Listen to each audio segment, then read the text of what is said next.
Greetings, I am E. Adam Thomas, and welcome to That Damn Ranch Show, the internet equivalent to screaming at a bucket of fried chicken because you dislike the sociopolitical subtext in the Foghorn Leghorn cartoon. Here's your Damn Ranch Show for June 2017, folks. Tonight, chilling new details revealed about the carnage this Valley man admits to plotting before his arrest at Phoenix Comicon. Phoenix Comicon was held over Memorial Day weekend and nearly kicked off the Thursday preview day with a bang. 30-something Matthew Sterling was apprehended on the second floor of the Phoenix Convention Center after messaging a female friend that he was planning to kill Power Rangers actor Jason David Frank and several Phoenix police officers. Among his arsenal, according to the Arizona Republic, there were two .45 caliber handguns, a .454 caliber handgun, a 12-gauge shotgun, all of which were fully loaded, plus a combat knife, pepper spray, and throwing stars, as well as enough ammunition to complete an entire season of NCIS. This, of course, caused a huge upswell of concern with police, the convention center staff, and convention organizers. With no time to put a detailed security plan into action, Comicon was forced to place a blanket ban on all handheld props, including non-weapon-oriented props like communicators. Friday, convention center organizers were able to negotiate that down to just prop weapons, as the original ban would have included things like the communicators, the sonic screwdrivers, and Corey Feldman. Even with the relaxing of the ban, though, this still left many attendees and vendors' feathers ruffled. But most of us, at least those of us with a brain, understood why these measures had to be put in place. Well, such was not the case for a certain vendor of prop lightsabers. Since the lightsabers are still technically considered weapons, the ban included them. Now keep in mind that the ban did not prohibit the sale of prop weapons. As long as vendors properly packaged them or held onto them until the customer was ready to leave for the day, sales of these props were not inhibited. Well, Ultra Sabers, the only vendor that ended up being booted out of the con, were offended because they had to package their product in black plastic bags. Also, after the shit had hit the fan, when the convention held an emergency meeting to let everybody know what was going on and what was going to be required, Ultra Sabers refused to attend the mandatory meeting.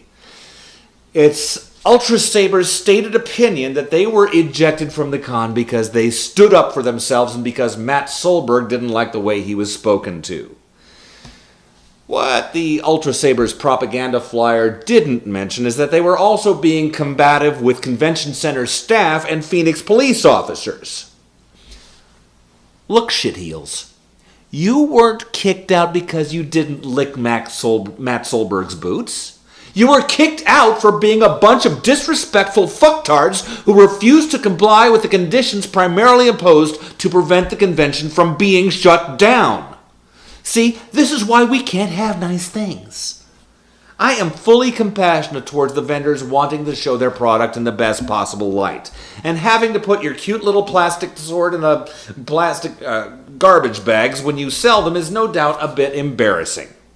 It's unfortunate that everyone had to be inconvenienced to one extent or another because of the actions of one deranged little turd farmer. Suck it up. AZ TARDIS had to take all of our display props out on Thursday night, but we rolled with it. We didn't whine about it like a bunch of spoiled second graders, and we sure as shit didn't start drama with the cops or the convention staff. Grow the fuck up. Just because you make and sell toys doesn't mean you have to act like toddlers.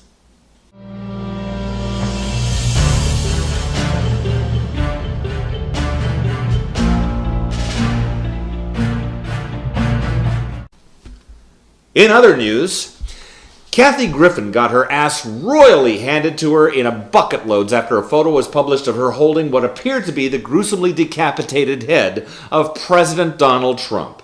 She was fired by CNN, who had booked her to appear on their New Year's Eve program, and Twitter exploded with condemnations and vitriol against the ginger comedienne. Then, Donald Trump posted this little nugget of wisdom. Disgusting, but not surprising. This is the left today. They consider this acceptable. Imagine a conservative did this to Obama as President of the United States. In one tweet, you exposed the very reason why anybody even ever considered doing this in the first place, you tangerine-skinned pile of narwhal vomit. To clue you in on just how vile, stupid, and downright insipid you are, I put together a little slideshow for you of some of your fellow Republicans' art projects during the Obama administration. Enjoy!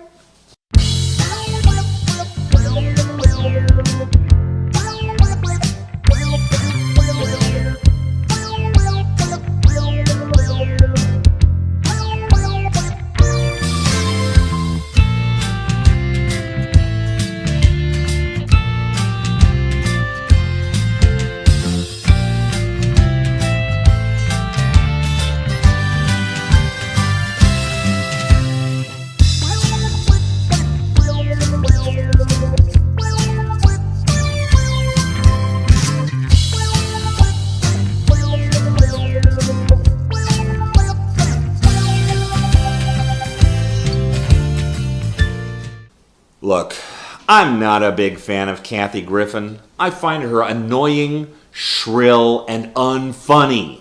Like a Ginger Gilbert Gottfried with tits. But for anyone to take the stance that this kind of hateful cosplay is anything new under the sun, and that Republicans and conservatives are incapable of such nastiness, is a blatant, flat-out, ignorant lie. Trump, Spicer, Pence, you all are a bunch of totalitarian hypocrites. I pray that somehow, by the grace of whatever deity, supreme being, or mischievous Star Trek god thing you believe in, a legal precedent is found to not only impeach the president, but simultaneously boot his entire fucking administration so far out of office, they'll be lucky to afford to eat cat food under a freeway overpass for the rest of their dismal, bile-soaked lives. Kathy, I'm no fan of yours, but you just single-handedly forced the conservative right to expose the depths of their inexcusable hypocrisy, and for that, I applaud you. As for you, Donald, fuck off. Quit. Leave Washington and take that fuckwit Pence with you. Do it now before your stupidity allows you to piss Russia or China off enough that they decide a few nukes lobbed in our fucking direction might actually be a good idea. Fuck off, citrus face. Go kafifi yourself. Well, you know, today in this society we have alien life forms that we call trolls. Star Trek Discovery appears to finally be getting a few ducks in a row, even if it does mean murdering them and nailing their feathery asses to a 2x4. Recent images and clips released by CBS and Paramount show that the series, which is supposed to take place a mere 10 years before the original series, has literally nothing visually in common with the series. Look, I know that Star Trek was made 50 years ago. The budgets and the knowledge of special effects techniques were extremely primitive. But for fuck's sake, if there's one thing Star Trek Enterprise got right, it was to prove that you could rebuild the classic 60s sets and props and make them look good in the new millennia. Touch-ups, refinements, better methods, all of those make sense, but I have a hard time with the idea of every aspect, from basic ship design to the uniforms to the look of the Klingons, had to be so aggressively rethought. Is it really impossible to take the look of the original series and just make it look a little better? If a dorky Elvis impersonator from New York can do it, why can't a multi-billion-dollar studio and network pull it off? Now, I'm not saying I won't give Discovery a chance, but it is already starting out at a distinct deficit here. Frankly, I'm pissed enough that they keep going back to the pre-Kirk era to begin with. There's almost 80 years worth of Star Trek history we could explore between Undiscovered Country and Encounter at Farpoint. Why couldn't they set the series during that time? At least then we might actually be able to get one more cool cameo appearance out of George Takei and Walter Koenig. Honestly, Paramount, beam your head out of your ass for a change. Better yet, sell Trek to Disney. They actually seem to know how to properly honor and progress with an existing franchise. There is, however, one thing about Discovery I do like, and something that is getting a lot of negative backlash from some of my fellow Caucasian male Americans. The main cast is diverse. The captain is an Asian woman. The first officer is an African American woman. The one thing from classic Trek this show is embracing is the philosophy of IDIC, infinite diversity in infinite combinations. There is no reason why the lead cast of any Star Trek series, or in fact of any TV series or film franchise, can't have people of color or women in lead roles. It is blatantly ignorant and vile to think otherwise. Just like there's really no valid reason why the next Doctor Who can't be a woman or a person of color. It's stupid. Just like any other job, the lead in a movie or TV series should go to the best dramatist for the role. I find it patently offensive that, especially regarding Star Trek fans, we should even be having this fucking conversation.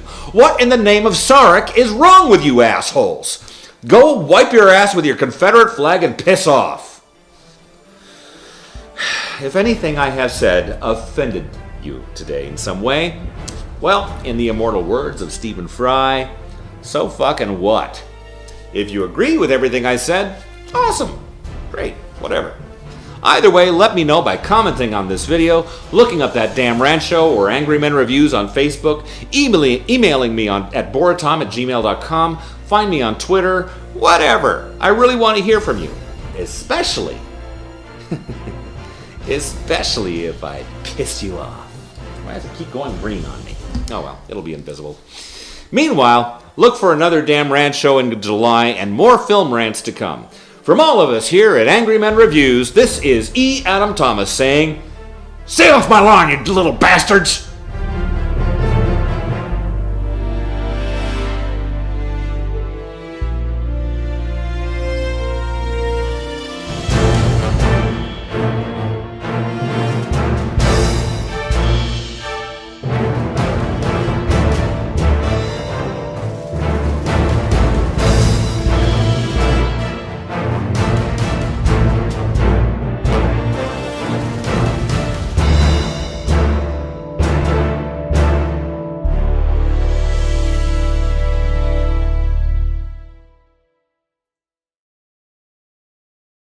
Angry Men Reviews.